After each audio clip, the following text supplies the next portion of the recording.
Doctor Mukesh Kishore, director Amba counselling centre, बेली road, Patna. एक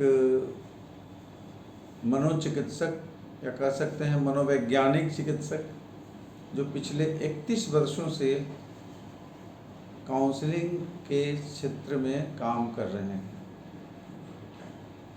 आज हम ADHD पर बात करने जा रहे हैं, जो एक बच्चों की समस्या है। शुरू होती है बचपन में, लेकिन यदि उपचार नहीं हो तो इसका प्रभाव बड़े होने के बाद भी रहता है। अभी क्या है ADHD? A stands for attention, D stands for deficit, H stands for hyperactivity and D stands for disorder. Attention deficit and hyperactivity disorder. इसमें होता क्या है? बच्चा बिल्कुल सामान्य होता है, देखने में सामान्य होता है, लेकिन चंचलता उसमें बहुत होती है। चंचलता इस हद की होती है कि लगेगा कि उसके शरीर में कोई मोटर फिट है, वो एक क्षण के लिए एक जगह नहीं बैठ सकता है, और क्लास में भी नहीं बैठता है। स्कूल के लिए भी वैसे बच्चे समस्या है, वर्ग में एक जगह नहीं बैठते, कूद फान करते रहते हैं। ये उसके कारण, एकाग्रता की कमी के कारण और हाइपर एक्टिविटी के कारण ये पढ़ाई लिखाई में भी पिछड़ने लगते हैं, होमवर्क उतार नहीं पाते हैं और धीरे धीरे इनका वर्ग प्रदर्शन खराब होने लगता है।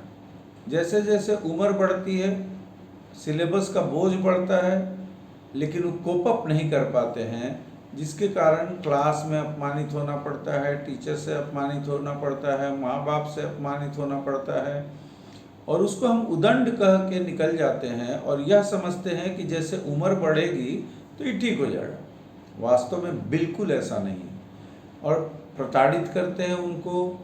क्लास में टीचर से प्रताड़ित होते हैं, जिससे उनका आत्मसम्मान की भाव उनके भीतर का घटता है और ज़्यादा परेशानी बढ़ने लगती है। तब ये परेशानी को कम कैसे किया जाए, ज़्यादा इम्पोर्टेंट इसको जानना है। पहली बात यह है कि ऐसे बच्चों को यदि टीचर क्लास में है तो कुछ अच्छा काम करता है तो उसको तो क्लास के सामने दिखाएं, लेकिन कुछ गलती करता है या तो उसको क्लास के सामने नहीं लाना है।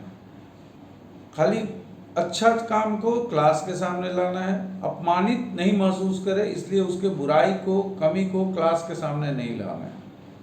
क्लास में टीचर को अपने सामने बैठाना है और इंश्योर करना है कि बच्चे ने ब्लैक बोर्ड पर लिखी गई चीज़ों को, होमवर्क को कॉपी में उतार लिया।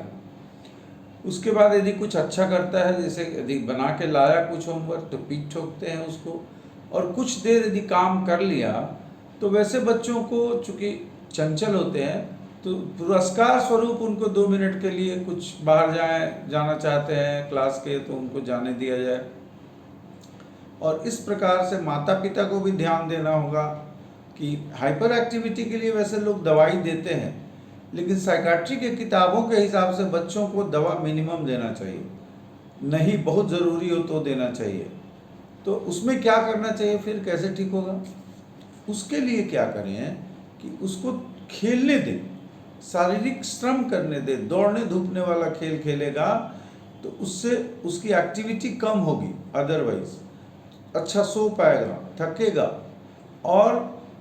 और अधिक परेशानी है तो उसको योगा में मेडिटेशन यदि करा सकते हैं, आंख बंद करके बैठाइए, कहिए आंख बंद करते हैं, 1 से 100 तक गिनेंगे, आंख तुम नहीं खोलोगे और गिनती गिनिए 100 तक। जब आंख बंद रख पाता है और शांत रह पाता है तो उसको एक चॉकलेट दे दीजिए, और यदि कुछ अच्छा करता है तो प्रशंसा कर दीजिए। ये लगातार यदि क्रम चलता रहे तो बच्चों में हाइपर एक्टिविटी को कंट्रोल किया जा सकता है। और अधिक है तो आप निश्चित रूप से किसी विशेषज्ञ से संपर्क कीजिए। जैसे अम्बा काउंसलिंग सेंटर है, हमारी लिखी हुई पुस्तकें भी हैं जिससे आपको मदद मिल सकती है। मुझे ऐसे पढ़ाओ एक है, राजकमल प्रकाशन, दिल्ली से प्रकाशित हुई थी 2010 में, जिसकी पांचवा संस्करण अभी प्रकाशित हुआ है। और मुझे ऐसे पालें एक किताब है जो अमेज़ॉन पर उपलब्ध है। दोनों वास्तव में ये इग्नोरेंस है and ignorance is the greatest enemy. Please mind it and do whatever you can do in the right way, right direction. Thank you. अगर आप रोग और रोगियों, डॉक्टर्स और अस्पताल से संबंधित ऐसी और जानकारी चाहते हैं या ऐसा वीडियो देखना चाहते हैं, तो हमारे channel doctors for all 24 hours को लाइक और सब्सक्राइब जरूर करें। सब्सक्राइब करने के लिए घंटी का बटन दबाइए